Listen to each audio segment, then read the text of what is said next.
Bismillahirrahmanirrahim. Wahaikum bitahiyatil Islam wa tahiyatil ahlil jannah mubarakah wa salamah. Assalamualaikum warahmatullahi wabarakatuh. Alhamdulillahilladzi amarna bil i'tisami bihamdillah. Asyhadu an la ilaha illallah wahdahu la syarikalah wa asyhadu anna sayyidana Muhammadan abduhu wa rasuluh la nabiyya ba'da wa la rasulah. Puji syukur kehadiran Allah Subhanahu wa taala yang mana sampai saat ini kita senantiasa diberikan nikmat iman, nikmat Islam, nikmat sehat, nikmat sempat sehingga kembali kita dapat melaksanakan salat subuh berjamaah di Masjid Baitur Rahman Bang Raya ini, yang insya Allah kita hadir pada subuh ataupun pagi hari ini senantiasa Allah Subhanahu wa taala panjangkan umur kita dalam iman, takwa dan ketaatan kepada Allah Subhanahu wa taala. Amin ya rabbal alamin. Salawat beserta salam semoga tercurahkan pada baginda kita Nabi besar Muhammad sallallahu alaihi wasallam, dengan sama-sama kita mengucap Allahumma sholli ala sayyidina Muhammad wa ala ali sayyidina Muhammad. Semoga dengan salawat yang kita ucap atau kita bacakan tadi kelak nanti akan mendapatkan kita semua syafaat dari baginda Nabi besar Muhammad sallallahu alaihi wasallam di hari kiamat nanti. Amin ya rabbal alamin. Bapak Ibu jamaah salat subuh yang dimuliakan oleh Allah Subhanahu wa taala. Sayyidina Umar ibn Khattab radhiyallahu an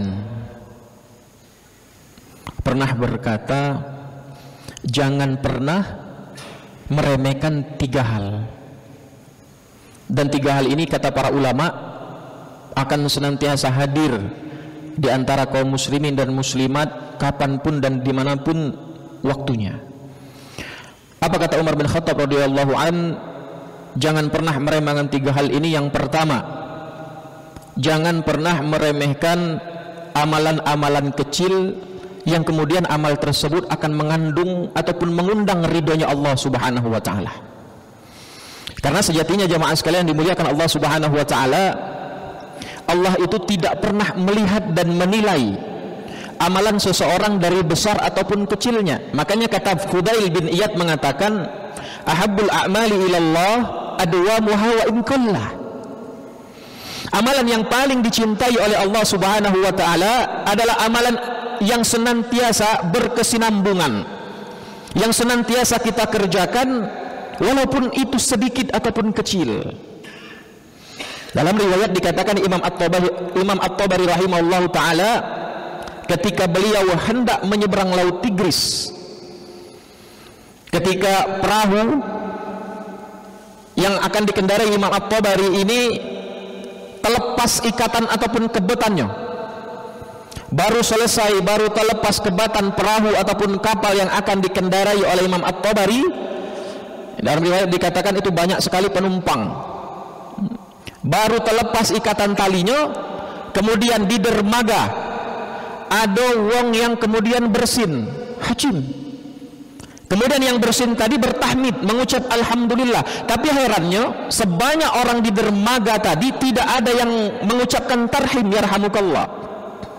Sampai terdengar oleh Imam At-Tabari, kemudian Imam At-Tabari minta kepada pak sopir nyopir, kita melipir dulu, mampir dulu, belabo dulu, balik lagi ke dermaga. Ngapo? Karena aku mendengar seseorang bersin, kemudian ia mengucapkan tahmid alhamdulillah tanpa seorang pun yang mentarhimkan atau menjawab yarhamukallah. Belabo dulu. Singkat cerita, dalam kesepakatan para penumpang dan supirnya, balik lagi Imam At-Tabari ini ke dermaga. Kemudian dengan simpelnya beliau mengucapkan tarhim yarhamukallah kepada seseorang yang bersin tadi yang mengucap tahmid. Lantas lanjutlah Imam At-Tabari dengan para penumpang dan supirnya tadi menyeberang laut Tigris pada saat itu. Ketika para penumpang, Imam At-Tabari dan supirnya telah sampai ke rumah dan beristirahat pada malam hari, seluruh penumpang yang barengan naiknya, naik kapal atau naik perahu, naik ketek dengan Imam At-Tabari tadi, mulai dari sopir dan penumpangnya, bermimpi Imam At-Tabari membeli surga dengan kalimat tarhim yarhamukallah.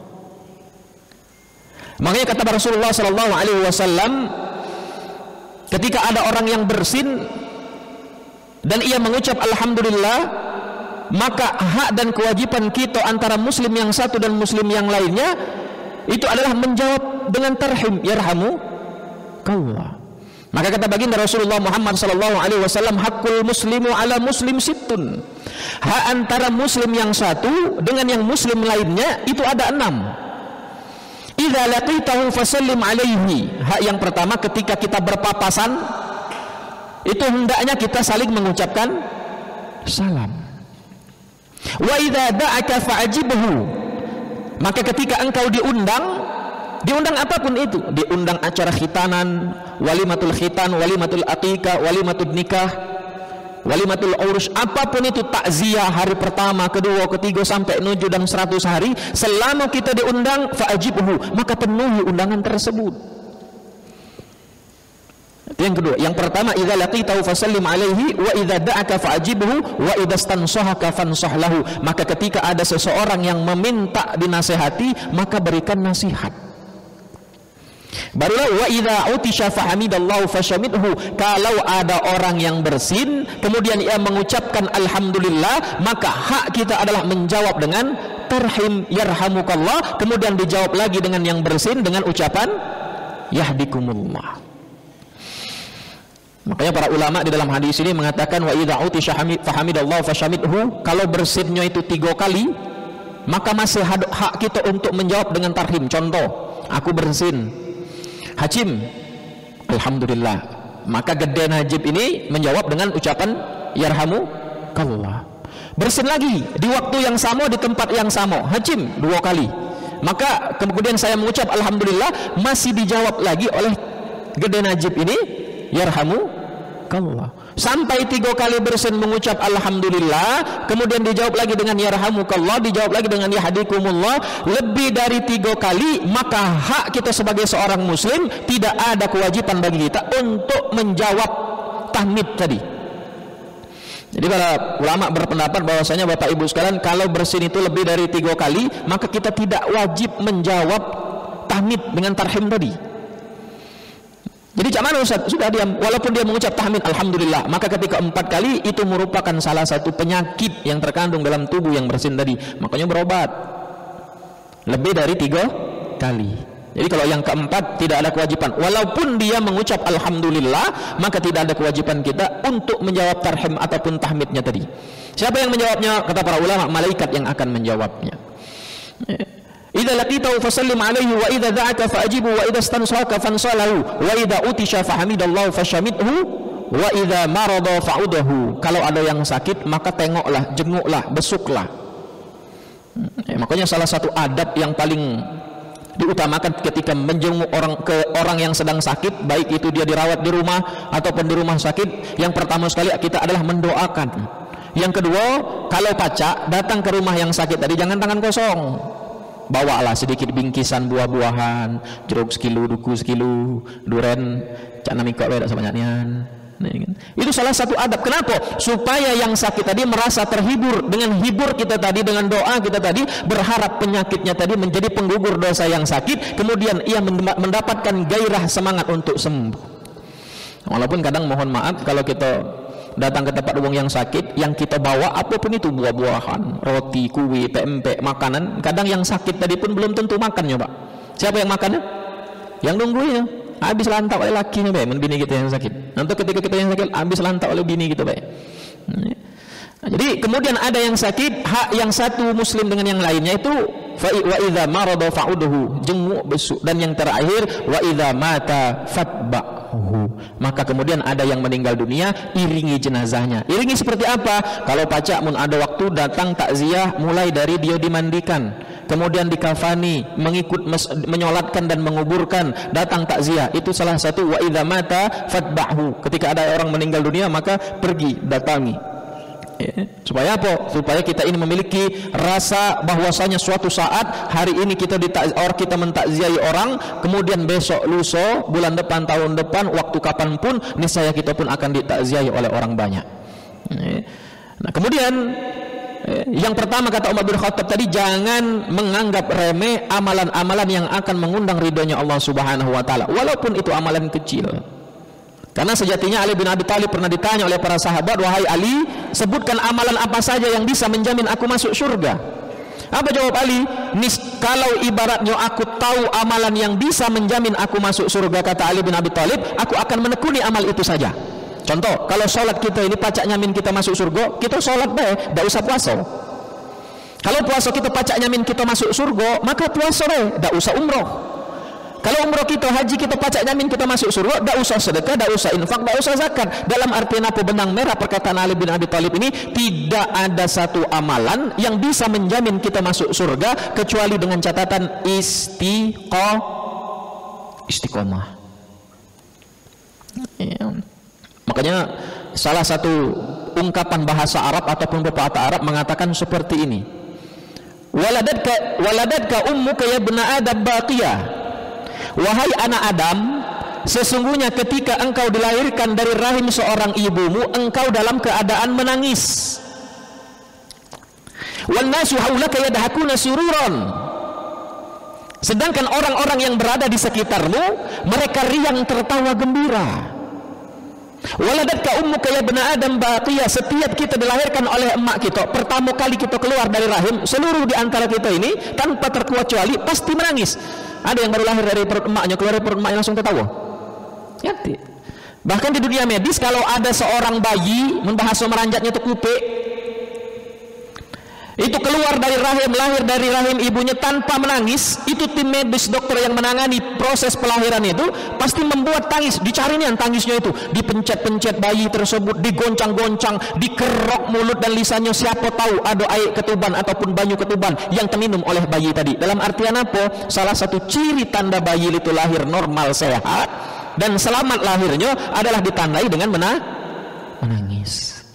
Wan nasu haulaka yadhakuna sururan. Sedangkan orang-orang yang berada di sekitarmu, mereka riang tertawa gembira. Kenapa? Ladas, senang, gembira dengan kehadiran dan kelahiran kita. Apalagi mohon maaf, anak ataupun cucung ini didapat dari hasil perkawinan yang berpuluh-puluh tahun, bertahun-tahun belum dapat keturunan. Wah, mulai ibu-ibu sibuk, bapaknya sibuk, kakeknya sibuk, uaknya sibuk, tante bibinya sibuk. Mulai mutu si bayi kertek. Telah lahir putra ataupun putri pertama kami dengan berat sekian kilo, tinggi sekian kilo, panjang sekian kilo, bertanding 10 kali, menang 3 kali, kalah 10 kali. Ladas, ngapo? Karena inilah yang dinanti-nantikan dari pasangan suami istri. Apa lanjutan pepatah Arabnya mengatakan, faj'al li nafsaka an takuna idza baku fi yaumi mautika dhahikan sururan. Maka balik posisinya. Ketika engkau mati, engkau dalam keadaan tertawa riang dan gembira, wan nasu haulaka, sedangkan orang-orang yang berada di sekitarmu mereka menangis sedih.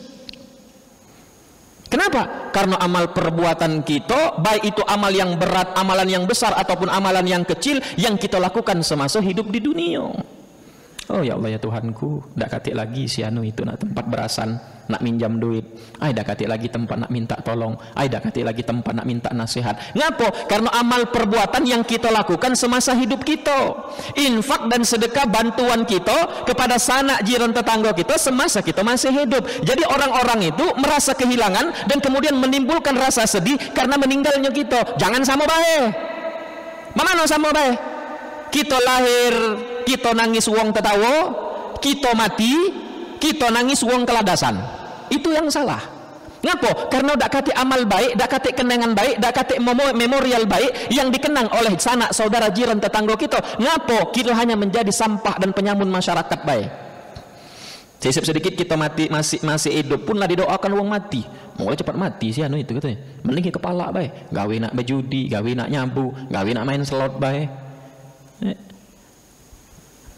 Jadi yang bagus itu kita lahir dalam keadaan menangis, orang tertawa, kemudian kita meninggal dunia, kita tertawa riang gembira karena amal perbuatan kenangan baik yang kita kenalkan, dan kemudian yang berada di sekitar kita mereka merasa sedih karena kehilangan kita. Itu yang pertama. Yang kedua apa? Jangan pernah meremehkan dosa-dosa maksiat yang akan mengandung murkanya Allah. Kalau yang pertama, jangan meremehkan amalan perbuatan yang mengandung ridhonya Allah. Kemudian jangan pernah, yang kedua, jangan pernah meremehkan dosa-dosa maksiat ya, yang kemudian akan mengandung murkanya Allah. Maka tak kata dosa besar dan dosa kecil. Maka kata Rasulullah SAW, la saghair illa bistimrar wala kabair illa bistighfar. Tak kata yang namanya dosa kecil illa bistimrar, kecuali terus-menerus kita lakukan. Wala kabair illa bistighfar. Dan tidak ada dosa yang besar kemudian senantiasa kita beristighfar, meminta ampun kepada Allah Subhanahu wa taala. Makanya salah satu dosa kecil yang kemudian kita remehkan dan mungkin akan mengandung murka Allah apa? Senantiasa mengutip, mencomot, bahasa kita itu ngambek berita yang tak kata asal usul validasi kebenarannya. Maka ancaman dari baginda Rasulullah SAW. Dan perhatikan hadis ini jamaah sekalian, apa kata Rasulullah SAW? Innallaha karaha thalathatan. Setiap hadis, setiap kalimat ya, didahului kalimat inna, berarti ada ancaman yang serius di dalamnya, ada kebenar-benaran, kesesungguhan yang ada di dalamnya. Inna ya, sesungguhnya, innallaha kariha, sesungguhnya Allah membenci. Biasanya Rasulullah SAW itu menggunakan sebuah kalimat tidak senang dengan la yuhibbu. Ini Rasulullah SAW menggunakan kata kariha, benci. Kalau la yuhibbu itu sama baik, tidak suka. Tapi kalau la benci ini tingkatan atasnya paling luar biasa. Contoh dalam hadis lain, kalau la yuhibbu itu innallaha la yuhibbu kulla alimin bid dunya wa jahilin bil akhirah. Sesungguhnya Allah itu tidak suka, tidak cinta, tidak menyenangi orang-orang yang pintar urusan dunia kemudian bodoh dengan urusan akhiratnya. Innallaha la yuhibbu. Ini Rasulullah menggunakan innallaha kariha, benci. Ditambah lagi dengan inna tadi. Berarti luar biasa amalan ini kalau kita lakukan. Ya. Contohnya yang masih bujang ini, yang masih muda ini. Antara kariha dengan la yuhibbu itu tipis-tipis bedanya. Kira-kira yang masih bujang, yang lanang-lanang ini kalau ditanya, kalau dikata ke wong, ai kau ni jelek nian rai kau. Lebih lemak dikata mak itu atau diomongan ai kau ni kurang belaga. Lemak yang mana? Lemak diomongi kurang belaga, lebih halus kata-katanya. Anak ibu pintar, anak ibu kurang pintar. Dengan kata-kata anak ibu nih buyan, kira-kira lebih tersinggung mana gitu? Anak ibu buyan daripada anak ibu kurang pintar. Nah ini Allah menggunakan kariha, Allah itu benci, ditambah lagi dengan kalimat inna. Sesungguhnya Allah sangat membenci dengan 3 perkara, dan salah satunya amalan ini yang paling banyak kejadian atau perbuatan ini yang mungkin tanpa disadari banyak kita lakukan. Apa? Yang pertama, qila wa qala. Katonyo, uji si anu itu, uji si A itu mak ini kau, uji si B itu mak ini kau. Dalam artian luas, untuk anak-anak yang muda yang memiliki media sosial apapun itu bentuknya, Facebook kah, Instagram kah, TikTok kah, Telegram kah, dan lain sebagainya, kemudian kita baca berita tanpa tahu berita tadi benar atau tidak, tanpa tahu validasi kebenaran dari berita tersebut, kita share berita tersebut. Itu yang pertama, qila wa qala, itu katanya itu mencomot berita, bahasa itu hoax, tidak tahu kebenarannya, qila wa qala. Yang kedua apa? Khurafat. Jadi qila wa qala yang kedua adalah khurafat. Apa itu khurafat? Tahayul. Apa tahayul bahasa kita itu? Mitos. Ada di Indralayo itu mitos yang mengatakan setiap bayi yang baru lahir, nak bayi itu lanang ataupun betina, ketika dia buang air besar pertama kali, mohon maaf, najis kotorannya itu dilibut dengan tisu atau dengan kapas. Kemudian kalau sudah dilibut dengan tisu dan kapas, ditanamkan di batang pinang. Agar apa? Supaya budak ini terhindar dari penyakit step. Oh, penyakit step itu ayan yang galak kejang-kejang itu yang katanya air liurnya itu bisa menular penyakit tersebut. Itu mitos.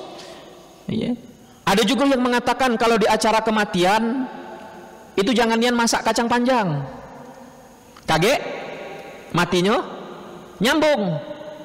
Ada juga mengatakan jangan berfoto uang 3, kaget yang sikoknya pasti mati ujinya. Uji nak berfoto 2, 3, 4, 5, 6 nak rame-rame pasti mati itulah. Nah ini yang termasuk adalah khurafat. Apa itu? Mitos, tahayul, percaya dengan berita, dengan cerita, dengan hikayat yang tidak ada dalil syar'inya, baik dari Al-Quran, hadis dan lain sebagainya. Dan ini adalah salah satu dosa kecil yang akan mengandung murkanya Allah. Kenapa? Qila wa qala dapat menimbulkan fitnah dan kemudian akan memecah belah persatuan umat, dan yang khurafat tadi bisa menyebabkan kita sisip sedikit jatuh musyrik kepada Allah Subhanahu wa taala. Dan yang ketiga apa? Kata Umar bin Khattab, setelah yang pertama, jangan meremehkan amalan-amalan yang mengandung ridhonya Allah. Kemudian jangan meremehkan dosa-dosa yang mengandung murkanya Allah. Yang ketiga, jangan pernah meremehkan orang-orang yang berada di sekitar kiri, kanan, depan, belakang rumah kediamanmu. Bisa jadi atqiyaul akhfiya. Apa itu atqiyaul akhfiya? Kekasih-kekasihnya Allah, yang Allah titipkan, Allah sembunyikan, Allah simpan, Allah tinggalkan. Mereka berada di sisi kiri, kanan, depan, belakang rumah kita. Bisa jadi kesuksesan yang kita dapat sekarang, kemapanan yang kita dapat sekarang, bisa jadi berkat doa dari sanak saudara, jiran, tetangga, kiri, kanan, depan, belakang kita. Maka jangan pernah meremehkan orang-orang yang berada di sekitar rumah kita. Kayak salah satu pembeda kita antara muslim yang satu dan yang muslim yang lainnya, itu adalah gelar takwanya tadi. Tak kata yang menjadi pembeda kita, nak belaga, nak jelek, nak ganteng, nak cantik, nak gemuk, nak kurus, nak hitam, nak putih. Pembedanya, takarannya adalah tingkat ketakwaannya kepada Allah Subhanahu wa Ta'ala. Maka takaran orang yang paling mulia di hadapan Allah Subhanahu wa Ta'ala bukan mereka yang memiliki gelar yang tinggi, bukan mereka yang memiliki harta dan benda, yang kemudian harta dan benda, gelar, pangkat dan jabatan tadi menjadi daya sombong untuk orang tersebut. Kalau kita zaman sekarang baru memiliki harta yang sedikit, baru nak sombong sekarang, itu sudah telat, Pak. Ngapa? Karena Qarun jauh lebih kaya daripada kita. Crazy rich sultan yang hidup di masa Firaun. Ya. Dalam riwayat dikatakan Qarun ini, Bapak Ibu sekalian, itu bersepupu dengan Nabi Musa. Awal mulanya Qarun ini tak kata harta benda, miskin, buntu. Sampai datang kepada Nabi Musa minta didoakan supaya menjadi orang yang kaya. Didoakan Nabi Musa, diajarkan oleh Nabi Musa sepupunya tadi bagaimana cara mengelola emas. Singkat cerita, dalam waktu yang singkat Qarun menjadi orang yang kaya. Tapi ketika dia jadi kaya, dia berlaku sombong. Makanya hati-hati. Kadang kita ada temukan Ustadz, si anu itu Ustadz, dia tidak pernah sembahyang ke masjid Ustadz, dia tidak pernah sembahyang 5 waktu Ustadz, Muslim, Islam dia Ustadz, ya? Tidak pernah dia beribadah kepada Allah, tapi usahanya di mana-mana Ustadz. Rezekinya melimpah Ustaz, tiap tahun naik pangkat, tiap tahun gajinya besar. Maka hati-hati. Bisa jadi nikmat yang didapatkan tadi akan Allah arahkan kita semua untuk ke arah binasa yang dinamakan dengan istidraj. Apa kata Allah Subhanahu wa taala? Alladzina kadzdzabu biayatina sanastadrijuhum min haitsu la ya'lamun. Untuk mereka yang dusta, yang ingkar dengan ayat-ayat kami, dengan ajaran syariat kami, kata Allah, sanastadrijuhum, kami akan istidrajkan mereka min haitsu la ya'lamun, dari arah mana baik yang mereka tak bakalan tahu. Makanya Qarun Allah istidrajkan dengan kekayaan. Setelah dia kaya ditanya oleh Musa, Qarun dari mana kau dapat hasil kekayaanmu, harta benda, aset kekayaanmu? Apa jawab Qarun? Ya Musa, aku ini dapat harta kekayaanku karena gigihnya aku dalam bekerja, karena pintarnya aku dalam berdagang, dalam berniaga, dalam begawe, pintar dan ulet, rajinnya aku dalam bekerja. Dalam sekejap, bahkan dalam riwayat, harta kekayaan Qarun itu disimpan di dalam gudang-gudang yang besar. Kunci gudangnya itu terbuat dari emas murni yang harus dipikul oleh puluhan lelaki yang berbadan tegap. Harta Qarun itu. Sampai Allah hinakan Qarun, Allah tenggelamkan Qarun beserta dengan harta bendanya, mati dalam sekejap. Makanya kalau kita lagi galak ngolah kebun, nyangkul tanah, nyangkul lahan yang kosong, kita nak buka lahan pertanian, perkebunan, nak nanam apapun, kita dapat harta benda, kadang kita galak terceplos omongan kita harta Qarun. Sehat jangan bangga. Bisa jadi kesehatan tadi pun termasuk istidrajnya Allah. Kenapa? Fir'aun, ada yang tahu umur Fir'aun berapa tahun? Berapa tahun umur Fir'aun? 400 tahun. Dari 400 tahun umur Fir'aun ini ya, jadi Fir'aun itu mengaku Tuhan bukan karena kekuasaannya. Fir'aun mengaku Tuhan bukan karena gagahnya dalam dia memimpin pasukan, bukan karena pintar dan cerdiknya dalam menyusun strategi berperang, tapi Fir'aun mengaku Tuhan karena dikaji dari umurnya 400 tahun jarang Allah timpakan sakit kepada Fir'aun. Sampailah Fir'aun mengatakan, ana rabbukumul a'la, aku Tuhan kalian yang maha agung, yang maha kuasa. Ngapa? Karena Fir'aun Allah berikan kesehatan berbentuk istidrajnya Allah Subhanahu wa taala. Sampailah Fir'aun matinya Allah hinakan. Bagaimana? Allah tenggelamkan Fir'aun dan pasukannya di Laut Merah. Ternyata Fir'aun Allah istidrajkan dengan kesehatan, dan kemudian Qarun Allah istidrajkan dengan harta, kekayaan dan kesombongannya. Makanya salah satu ciri istidraj yang Allah timpakan kepada kita itu, pertama ngelihatnya Allah berikan kesehatan, akan tetapi senantiasa hidupnya berlaku sombong. Yang kedua apa? Allah berikan gelar, pangkat, jabatan, harta dan benda lain sebagainya, ya, akan tetapi dicabut nikmat ibadah kepada Allah Subhanahu wa taala itu. Oleh itu Bapak Ibu sekalian dimuliakan Allah Subhanahu wa taala, hati-hati dengan 3 hal tadi yang mungkin ya, amalan-amalan tadi tanpa kita ketahui akan mengandung ridhonya Allah Subhanahu wa taala. Yang kedua, maksiat, dosa yang kita lakukan mungkin jadi akan menyebabkan murkanya Allah Subhanahu wa taala. Dan yang ketiga, jangan pernah meremehkan orang-orang yang berada di sekitar kita. Bisa jadi atqiyaul akhfiya, kekasih-kekasih Allah. Allah titipkan hidup mereka bersama, bersanding, berdampingan dengan rumah ataupun kediaman kita. Mungkin hanya ini yang bisa kami sampaikan. Lebih dan kurang kami mohon maaf. Hanya kepada Allah kami mohon ampun. Unzur maqala wa la tanzur man qala. Kita akhiri dengan doa bersama. Semoga dengan doa ini kita semua senantiasa Allah Subhanahu wa taala rahmati, Allah istiqomahkan kita, Allah jauhkan kita dari perbuatan maksiat yang akan mengandung murkanya Allah Subhanahu wa taala. Dan semoga, oh kalau ada bertanya, ada tanya jawab Pak Ji? Silakan kalau ada yang mau bertanya sebelum kita berdoa bersama.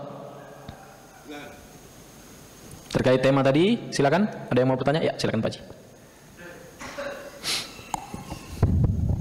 Bismillahirrahmanirrahim. Assalamualaikum warahmatullahi wabarakatuh. Waalaikumsalam warahmatullahi wabarakatuh. Mohon maaf sebelumnya Pak Ustadz. Nah ini saya tertarik masalah tahayul dari Ustadz, masalah mitos. Nah ini kalau orang tua-tua kita dulu kebanyakan ada yang begituan. Misalnya mungkin ada yang baik, ada yang tidak baik. Nah, misalnya kalau mitos dulu, misalnya kalau dulu kan rumah punya tangga, tetangga. Nah itu anak-anak tidak boleh duduk di bawah tangga, ya. Gitu kan? Nah itu kalau dipelajari kan baik rasanya gitu kan. Nah, mungkin ada apa, ada nasihat di situ. Nah itu bagaimana Ustaz? Mungkin mitos yang lain. Ya. Apakah bisa diamalkan atau gimana? Terima kasih. Assalamualaikum warahmatullahi wabarakatuh. Waalaikumsalam warahmatullahi wabarakatuh. Jadi menarik. Ada juga yang mengatakan kalau maghrib Pak, jangan duduk di depan pintu ataupun di depan lawang. Ada juga yang mengatakan mitos, jangan, kalau rumah kita kan rumah panggung, ada tanggonya, jangan yang duduk ataupun anak-anak kita siapapun duduk di bawah tanggo, karena kalau kita dilengkai wong pendek umur kita. Nah, jadi Bapak Ibu sekalian muliakan Allah Subhanahu wa taala. Kenapa? Yang pertama kita kaji, ngapo kita tidak boleh duduk maghrib di muara pintu ataupun di muara lawang. Karena memang benar kalau kita kaji lebih dalam, kata Rasulullah SAW, waktu yang paling banyak dan waktu yang paling nikmat untuk iblis syaitan itu keluar adalah di waktu maghrib ataupun serap malam, bahasa meranjatnya gede, pas serap malam. Jadi jangan nian kamu duduk di muara pintu, dalam artian apa? Masuklah ke rumah. Jangan lagi nak nongkrong-nongkrong di pintu, di garang, di tanggo dan lain sebagainya. Masuk ke rumah. Ngapo? Bisa jadi nauzubillah tsumma nauzubillah, apalagi mohon maaf anak bayi ya, anak bayi. Kami masih ada anak bayi. Kalau anak bayi kami itu kadang makan itu nak disuapi, itu nak digendong nian. Nak diajak keluar rumah, kadang nyewap itu nak sejam 2 jaman, cuman makannya sedikit nih. Sampai maghrib kami terus masuk. Kalau sudah jam 5 masuk ke rumah, jangan lagi, ataupun setengah 6 paling lambatnya itu masuk ke rumah. Kenapa? Karena itu waktunya nyaman iblis, waktunya iblis untuk keluar. Nauzubillah, jangan sampai kita ini menjadi orang-orang tua yang tidak peduli dengan anak dan keturunan kita, kapan waktu dia keluar, kapan dia waktu bermain dan lain sebagainya. Kemudian jangan nian kalau mitos duduk ataupun berada di bawah tanggo, age umur kamu pendek. Nah inilah salah satu mitos yang kalau ibaratnya kita ambil intinya tadi, jangan yang duduk di bawah garang. Itu maksudnya supaya mohon maaf karena di garang itu kan pakai tanggo, bisa jadi yang lewat dari sana itu adalah wanita yang kemudian auratnya takut dilihat, ya apapun itu, nak budak kecil, nak budak bujang, nak budak apapun itu, nak balik ataupun akil balik dan sebagainya, jangan duduk di bawah tanggo. Supaya apa? Supaya tidak terlihat aurat-aurat, ya, yang mana kata Rasulullah SAW, kita ini sebagai mukmin dan mukminah sejati harus ghadul basar, menjaga pandangan kita. Jadi mitos itu seperti itu Pak. Baik juga apa? Tidak merasa uang yang naik ataupun lewat di rumah kita tadi, tidak merasa risih. Karena kata Rasulullah SAW, min husnil mar'i tarkuhu ma la ya'nihi. Salah satu kesempurnaan kebaikan seseorang muslim itu adalah meninggalkan hal yang tidak bermanfaat untuk dirinya. Termasuk tadi duduk-duduk tidak jelas di bawah tangga dan lain sebagainya. Seperti itu Pak. Ada juga kalau mitos, tidak tahu kalau di Palembang ada tidak. Biasanya kapan uang meninggal dunia itu anak-anaknya itu berapapun jumlah anak, nak 5, nak 6, nak sikok, nak 2, kapan mak bapaknya meninggal dunia baru diangkat, apa bahasa Palembangnya, ringgo-ringgo, bahasa meranjatnya ringgo-ringgo, apa yang galak, keranda mayat itu kurung batang. Nah di kurung batang ringgo-ringgo itu mak dengan bapaknya diangkat, nak masuk ke, nak diantar ke dalam kuburan, nak dikubur mak bapaknya tadi, anak-anaknya tadi mulailah lewat di bawah keranda mayat ataupun ringgo-ringgo mak bapaknya, ku tanya, uji ku apa gawe kamu lewat di bawah keranda mayat umat dengan bapak kamu? Apa jawabannya? Ustaz, agar kami kalau lewat di bawah keranda ini, agar kami tidak terkenang lagi dengan emak dengan bapak kami. Uji kamu ini kurang ajar. Ngapo? Mada umat dengan bapak kamu lupa ke?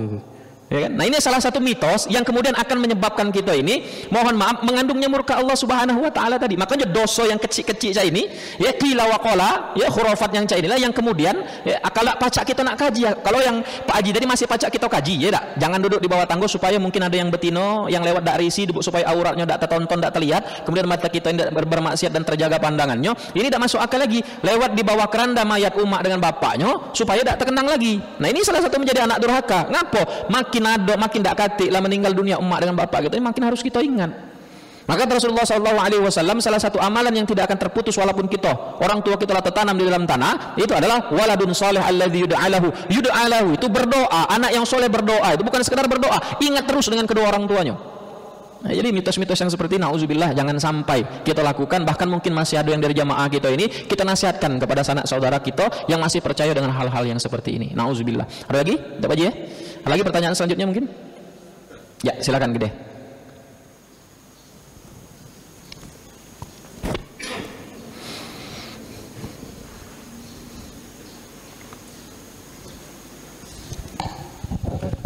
Assalamualaikum Ustaz Tio. Waalaikumsalam warahmatullahi wabarakatuh. Jadi menarik Ustaz Tio. Barangkali kalau ujinya tadi banyak kita dengar. Yang fakta yang tidak benar, orang mempersepsikan dirinya terhadap orang lain ya. Termasuk ghibah itu ya. Ini yang banyak kita dalam kehidupan sehari-hari ini, iklan dan lelucon. Iklan itu kalau makan obat langsung sehat. Lelucon, cerita yang bukan-bukan bikin orang tertawa, walaupun tidak ada kebenarannya. Gimana ini Ustaz? Terima kasih. Ya, jadi salah satu membuat lelucon dan banyak hati-hati nih anak-anak muda. Karena mohon maaf ya, kita dalam di grup WA ataupun di grup keluarga ataupun kita pribadi pribadi, maka tidak boleh menjadikan gambar ulama, ustadz itu sebagai stiker WA untuk bahan lelucon. Contoh Ustaz Abdul Somad, siap main ya, ada tulisan saya itu atau mungkin ada Ustaz Adi Hidayat OTW, Ustaz Hidayat lagi naik motor, itu tidak boleh kawan-kawan sekalian, walaupun itu membuat untuk lelucon. Nah, apalagi mohon maaf salah satu hadis Rasulullah Muhammad SAW melarang kita untuk banyak membuat gelak tawa ataupun lelucon-lelucon yang kemudian akan melemahkan hati kita. Makanya salah satu hadis Rasulullah SAW, banyak tertawa itu kasratud dihak kebanyak tertawa itu mematikan hati. Apalagi lelucon-lelucon, kelakar-kelakar yang mohon maaf hanya akan melemahkan hati kita, dak katik landasannya. Dulu ada zaman Rasulullah SAW itu ada sahabat namanya Nuaiman ini yaitu sahabat yang paling senang membuat lawak, tapi Rasulullah Muhammad SAW itu senang. Sampai suatu hari Nuaiman ini galak berore, wajib bahasa gitu, galak bercanda, galak membuat lelucon-lelucon ini, ada sahabat yang tersinggung. Sampai dikejar oleh sahabat tersebut, berlari mutari desa tersebut sampai suatu hari baginda Rasulullah Muhammad SAW melihat Nuaiman ini berlari, bertemulah Nuaiman dengan Rasulullah SAW. Ya Rasulullah, aku minta tolong dengan engkau. Ngapa kata Rasulullah Nuaiman? Aku nih berore, aku nih bercanda. Yang kemudian candoanku ini ada yang tersinggung dengan kelakarku ini. Jadi aku dikejar oleh fulan itu, oleh sahabat itu. Tolong, agak kalau ibaratnya dia ada bertemu dengan dirimu ya Rasulullah, aku nak sembunyi di tempatmu ini, di belakangmu ini, tapi jangan kau omongkan. Apa Rasulullah SAW? Apakah kemudian ketika bertemu sahabat tadi dia ngenjuk tahu Nuaiman ada di belakang Rasulullah, sembunyi di belakang Rasulullah?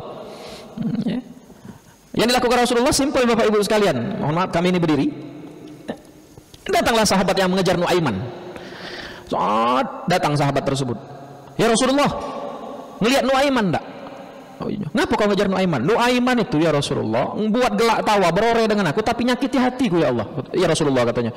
Nah ujinya, bergeser Rasulullah SAW. Selama aku berdiri di sini, aku belum pernah melihat Nuaiman. Apakah Rasulullah berbohong? Tidak. Jadi sebelum beliau nyawab, Rasulullah SAW bergerak samping kanan. Selama aku berdiri di sini, tidak pernah aku melihat Nuaiman. Kapan Rasulullah SAW melihat Nuaiman? Ketika berada di sebelah kiri tadi. Simpel, Rasulullah SAW menyelamatkan sahabatnya tadi. Kemudian sahabat yang ngejar Nuaiman tadi berlari, Nuaiman tadi keladasan. Apa pelajaran yang bisa kita ambil? Hati-hati dalam bercanda. hati-hati dalam membuat gelak tawa, membuat bahasa itu berore deh, masuk meranjat itu berore, bercanda, yang kemudian akan menyebabkan na'udzubillah bala dan lain sebagainya. Makanya hati-hati, baik itu di WhatsApp, baik itu secara verbal, online dan segala macamnya, jangan sampai membuat candaan-candaan yang kemudian akan melemahkan iman kita. Apalagi candaan-candaan tadi tidak kati manfaatnya. Mohon maaf, ceramah itu kadang kalau ustad-ustad dusun itu galak becarut, bahasa gitu deh, galak becarut, kemudian ngomong kotor. Kadang mohon maaf, ketika kami undang di dusun-dusun pun galak pengurus masjid itu galak ngomong, ustad katanya, mun kamu nak ceramah di tempat kami ini becarut-becarutlah, ngomong kotor lah ustad, agar uang tertawa. Nah ini yang luar biasa. Na'udzubillah tsumma na'udzubillah min zalik. Jadi hindari banyak tertawa, hindari banyak bercanda yang kemudian akan melemahkan dan mematikan hati dari iman kita. Na'udzubillah tsumma na'udzubillah min zalik. Itu deh. Iklan juga, termasuk iklan-iklan tadi, ya. Kadang iklan-iklan ini luar biasa, ya. Ada iklan yang mohon maaf di TV-TV baik swasta ataupun nasional dan lain sebagainya yang kemudian na'udzubillah ada kati manfaatnya. Ada iklan candoan, kalau ibaratnya ada yang mabuk, itu kan ada yang mabuk, kemudian datang ke masjid, diusir oleh pengurus masjidnya katanya. Ngapa kau datang ke masjid katanya? Aku nak semayang subuh katanya. Baliklah waktulah lewat. Singkat cerita kalau dia datang lewat dari semayang subuh tadi, datang lagi jamaah katanya. Ditanya sebelum lagi yang mabuk tadi pengurus masjid, berapa rakaat semayang subuh katanya? 4 rakaat katanya. Ketika dia balik, kapanlah balik, kemudian datang jamaah yang selanjutnya bertemu belintasan dengan yang mabuk tadi. "Hoi, kau nak ke mana?" katanya. "Aku nak semayang subuh." Katanya. "Semayang subuh berapa rakaat?" kata yang mabuk. 2 rakaat. Baliklah kau ujinya. Baliklah, dosa semayang. Ngapo katanya? "Aku 4 rakaat semayang subuh, tidak diterima oleh pengurus masjid. Apalagi kau cuma 2 rakaat." Nah ini kan salah satu mohon maaf Bapak Ibu sekalian, cerita-cerita yang ini yang kemudian akan memainkan, ya mohon maaf, bercanda dengan urusan agama itu dilarang di dalam agama kita. Na'udzubillah, tsumma na'udzubillah min zalik. Ada pula yang cerita 3 pemuda, ya, si kok namanya Anna, si kok nama Al-Kautsar dengan Ali Imran, yang kemudian Ali Imran lagi mudi ke, takut dah apal dengan bahasa yang panjang tadi, maco akhirnya namanya kulhu. Nah itu yang tidak boleh dibuat percandaan, iklan segala macam, apapun itu bentuknya gede. Nah iklan segala macam, selama dia mengaitkan tentang urusan agama, na'udzubillah tsumma na'udzubillah min zalik, akan kemudian menyebabkan lemah dan lunturnya keimanan kita, apalagi berkaitan dengan kitabullah. Apalagi kemarin sempat viral seorang apa bahasanya itu, ustadz ataupun kiai ataupun gus yang viral, kemudian niatnya bercanda, niatnya bagus, niatnya bercanda, yang kemudian merosting salah satu penjual es teh, dikatakan masih ada es teh dijual goblok. Nah itu yang tak bagus keluar dari mulut, niatnya bercanda, tapi mungkin yang menerima tadi, apalagi zaman media sosial ini, takutnya viral, direkam, kemudian menyebar kemana-mana. Niatnya bagus, walaupun akhir dari gawe-gawe itu dibeli juga, diborong juga, tapi na'udzubillah min zalik. Tapi titiknya bukan di situ. Bagaimana Allah Subhanahu Wa Taala kemudian merubah nasib dan mengangkat derajat seseorang dari arah manapun. Itu kita lihat bagaimana penjual teh itu diberangkatkan oleh Ustadz Muhammad Fakhrul Razi Ansor. Itu kakak kelas kami ketika di Sudan, Ustadz Muhammad Fakhrul Razi Ansor, salah satu ustadz dai kondang yang berasal dari Makassar ataupun Sulawesi Tengah dan sebagainya. Kemudian datang lagi artis-artis ngenjuk duit ini segala macam, dalam sekejap bisa merubah nasib seseorang, ya. Tapi setelah itu banyak pengajian gus-gus, pengajian yang di Jawa-Jawa itu, setelah kejadian itu viral, tambah banyak penjual ST-nya. Ya kita lihat di situ ya, di video-video di TikTok, di Instagram itu tambah banyak uang yang jual ST, mau tambah rame. Supaya apa? Berharap kejadian ini terulang lagi. Nah itu tidak baca. Ngapo? Allah Subhanahu Wa Taala itu tidak akan pernah salah menempatkan dan menurunkan rezeki untuk seseorang. Nak berjualan ST, tambah banyak penjual ST tadi, luar biasa. Berharapnya nak diejek oleh kiai ataupun ustadz yang isi ceramah tadi. Nauzubillah, apapun itu bentuknya, ada iklan apa segala macam, selama itu tidak ada unsur manfaat untuk hanya menjadi gelak dan tawa kita yang menyebabkan melemah hati dan iman kita, mohon dihindari. Ada lagi? Mungkin terakhir atau habis? Ini Tad, ya, numpang tanya dikit, numpang minta pendapat. Jadi ada ustadz yang sering ya memberikan pengajian di daerah sekitar Macan Lindungan itu. Tapi dia tiap tahun itu punya program apa itu, mengunjungi makam wali-wali yang di Jawa itu. Jadi tiap tahun kadang-kadang dia sampai mengeluarkan uang itu sampai 4 juta, 8 juta per orang untuk mengunjungi itu. Karena lama berkunjungnya sampai 10 hari sampai. Gimana itu? Ya, berziarah salah satu begini, Rasulullah Muhammad SAW itu setiap selesai ataupun setiap bermalam di rumah Aisyah istri beliau pada dalu hari tengah malam itu atau setelah beliau sembahyang tahajud itu senantiasa mengunjungi makam Baqi. Mungkin Gede Haji inilah pernah ke Madinah, itu salah satu makam tertua di dunia. Makam Baqi itu banyak sekali para sahabat yang kemudian dimakamkan di situ. Apa kata baginda Rasulullah SAW? Assalamu alayka ya ahlad diyar. Makanya salah satu sunnah ketika kita lewat di pemukiman ataupun pemakaman atau kuburan, itu salah satu sunnah kita mengucapkan salam, bukan assalamualaikum warahmatullahi wabarakatuh kita dengan manusia, tapi assalamualaikum ya ahlad diyar.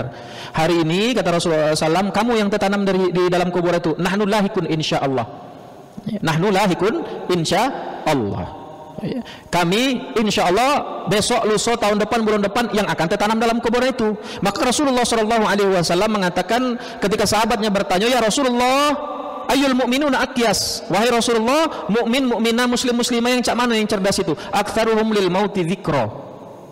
Banyak. Jadi mukmin yang cerdas itu kata Rasulullah SAW, aktsaruhum lil mauti dzikra, mereka senantiasa banyak mengingat mati, termasuk kegiatan seperti tadi, Pak. Nah, kemanapun dia pergi berziarah, program seperti ini, ya, ini akan kami jelaskan dari dua sisi. Yang pertama, kalau memang dia tujuan ziarah ke makam wali, ke makam kiai, ke makam yang kemungkinan ada orang-orang yang zaman dahulu hidup dengan karomahnya Allah Subhanahu wa taala, kemudian kita kunjungi dimanapun itu tempatnya. Tidak usah di Jawa, kita ini di Palembang, ada juga jamaah majelis taklim dan lain sebagainya, pengajian itu yang ziarah ke makam Kiai Merogan. Yang mana karomah Kiai Merogan ini luar biasa. Dalam sebuah kisah dikatakan, Kiai Merogan ini berfatwa, beliau mengatakan, di mana ada air pasti di situ ada kehidupan. Kiai Merogan itu berfatwa seperti itu. Sampailah zaman dahulu, singkat cerita, Kiai Merogan ini lewat di depan Monpera, monumen penderitaan rakyat, yang ada patung Garuda itu Pak Haji, di samping Masjid Agung ataupun di samping Jembatan Ampera. Itu dulu Belanda, itu tempat Belanda, tempat benteng pertahanan Belanda. Banyak Belanda lewat di situ. Sekarang banyak banci di situ ya. Nah, kayaknya ketika balik dari ceramah galak kurang ajar banci-banci tadi ya tak? Buka jendela 50 ujinya. Uji kini aku nih Ustad. Oh ya Allah Ustad, maaf Ustad gratis gitu ya. Nah, itu ya. Kiai Merogan dihadang oleh tentara Belanda ini.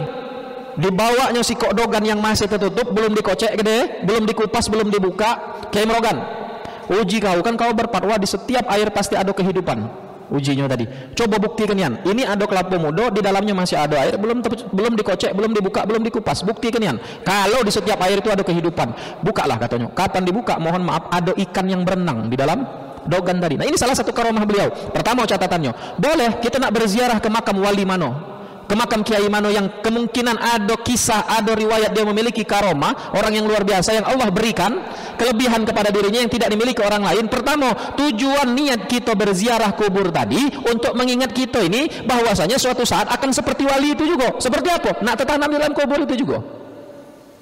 Atau mungkin kita menggali kesolihan beliau setelah balik dari takziah, dari program yang dibuat tadi, kita semakin soleh dengan kisah dan nasihat kisah hidup beliau, kemudian kita menjadi lebih baik. Yang tidak boleh kebanyakan, mohon maaf, program-program ini dijadikan ajang habisi duit dan jalan-jalan baik. Apalagi kalau ibu-ibu, mohon maaf, jangan disinggung. Kadang ibu-ibu ini cuma nak berfoto baik, nak ladas-ladas baik, tapi intisari tujuan utama untuk ziarah kubur tadi, untuk zikrul maut, mengingat kematian, kemudian mengambil istinbat pelajaran dari kiai ataupun ulama yang kita kunjungi makamnya tadi, supaya menjadi tasjik, pengingat diri kita ini, supaya kita makin baik, makin soleh, makin soleha. Tapi kalau niatnya tadi cuma untuk jalan-jalan, untuk poya-poya, jauh gini ke Jawa sana, Palembang ini banyak makam wali. Di Melanjat itu, di Tanjung Batu, daerah gede, Haji Najib ini banyak makam-makam wali. Terjauh gino, kalau cuma untuk poya-poya, itu Pak menurut kami. Jadi kalau ibaratnya niatnya tadi untuk zikrul maut, mengingat kita kematian kita tadi, maka kita termasuk kategori orang yang cerdas kata Rasulullah SAW. Kenapa? Aktsaruhum lil mauti dzikra, banyak kita ini mengingat mati. Bagus program ini kalau dibuat dan diikuti dengan sebenar-benarnya, tujuan niatnya tadi baik, innamal a'malu binniyat, karena setiap amal perbuatan itu tergantung dengan niat. Tapi kalau cuma niatnya untuk poya-poya, ngabis duit, bahkan mohon maaf sampai tahan berutang, sampai tahan pinjam meminjam sana ke sini, maka nauzubillah summa nauzubillah, mungkin hanya menyebabkan kerugian untuk kita, dan nauzubillah kita juga bisa disebabkan salah satu tadi dosa kecil yang akan mengandung murkanya Allah Subhanahu wa taala. Kenapa? Setelah qila wa qala tadi, yang kedua nyata idaatul mal, yang paling dibenci oleh Allah Subhanahu wa taala, idaatul mal. Setelah qila wa qala, idaatul mal itu poya-poya. Tahan minjam sana, minjam sini untuk kehidupan yang mewah, ya. Apa bahasa budak itu? Hedon. Kalau budak masuk budak muda itu hedon, gawenya hedon tuh lah Ustaz. Pergi sana, pergi sini, Insta story, sana sini sini sini. Tapi rupanya iPhone ini iPhone 16. iPhone 15 Ustaz, 15 kali mayar. 16 kali mayar. Nah, jadi terlalu hedon dalam kehidupan tadi gede haji tidak baik juga. Termasuk tadi Pak, nak pergi ke mana-mana tahan berutang, tahan pinjam, tahan bermewah-mewahan, datang takziah, datang ke makam wali cuma untuk foto-foto, cuma untuk siaran langsung Facebook tanpa ada intisari pelajaran yang bisa diambil dari kegiatan-kegiatan semacam tadi. Na'udzubillah, tsumma na'udzubillah min dzalik. Seperti itu Pak. Habis mungkin Pak Haji, doa. Alhamdulillah Bapak Ibu sekalian, kita berdoa sama-sama di pagi hari yang diberkahi oleh Allah Subhanahu wa taala ini. Semoga kita semua senantiasa Allah Subhanahu wa taala rahmati dan ridhoi, dan Allah istiqomahkan langkah kita dalam kebaikan, dan Allah jauhkan dari perbuatan-perbuatan yang mungkin akan mengundang murkanya Allah Subhanahu wa taala, dan Allah tambahkan rasa syukur kita sehingga kita bisa menghargai orang-orang yang berada di sekitar kita. Bi barakatil Fatihah. A'udzubillahi minasyaitonir rajim. Bismillahirrahmanirrahim. Alhamdulillahirabbil alamin arrahmanir rahim maliki yaumiddin. Iyyaka na'budu wa iyyaka nasta'in. Ihdinas siratal mustaqim, siratal ladzina an'amta 'alaihim ghairil maghdubi 'alaihim waladdallin. Amin. أعوذ بالله من الشيطان الرجيم بسم الله الرحمن الرحيم الحمد لله رب العالمين حمد الشاكرين حمد النائمين حمد يوافي نعمه يكافئ مزيدا يا ربنا لك الحمد كما ينبغي لجلال وجهك الكريم وعظيم سلطانك سبحانك يا ربنا لا نحصي ثناء عليك أنت كما أثنيت على نفسك فلك الحمد حتى ترضى اللهم إنا نسألك نشهد أنك أنت الله لا إله إلا أنت الأحد الصمد لم يلد ولم يولد ولم يكن له كفوا أحد اللهم صل وسلم على سيدنا محمد وعلى آله وصحبه وبارك وسلم بسم الله الذي لا يضر مع اسمه شيء في الأرض ولا في السماء وهو السميع العليم اللهم لا سهل إلا ما جعلت سهلا وأنت تجعل حزنا إذا شئت sahla Allahumma la tada' lana fi maqamina hadza dhanban illa ghafarta ya Allah apabila di antara kami yang datang ke majelis subuh minggu ini ya Allah membawa lumuran salah khilaf dosa dalam kehidupan kami maka tidak akan kami tinggalkan majelis yang Engkau berkahi ini ya Allah kecuali Engkau ampuni dosa-dosa salah khilaf dalam kehidupan kami ya Allah wala maradan illa syafaita apabila di antara kami datang ke majelis minggu subuh ini ya Allah membawa penyakit dalam tubuh kami penyakit yang ringan ataupun berat penyakit yang tampak ataupun tidak tampak penyakit jasmani dan rohani kami ya Allah maka tidak akan kami tinggalkan majelis subuh ini ya Allah kecuali Engkau sembuhkan penyakit-penyakit kami ya Allah wala hamman illa farajta apabila di antara kami ya Allah membawa gundah gulana permasalahan dalam hidup kami sulit dalam mencari kerja sulit dalam mencari nafkah yang halal sulit dalam menjalani ke rumah tangga sulit dalam bermuamalah antar sesama ya Allah maka tidak akan kami tinggalkan majlis subuh ini kecuali Engkau hilangkan gundah gulana permasalahan dalam hidup kami ya Allah wala aziban illa zawajta apabila di antara kami datang ke majlis subuh ini ya Allah masih ada yang membujang masih ada yang gadis yang sulit mendapatkan jodoh ya Allah maka tidak akan kami tinggalkan majlis subuh ini kecuali Engkau siapkan jodoh yang saleh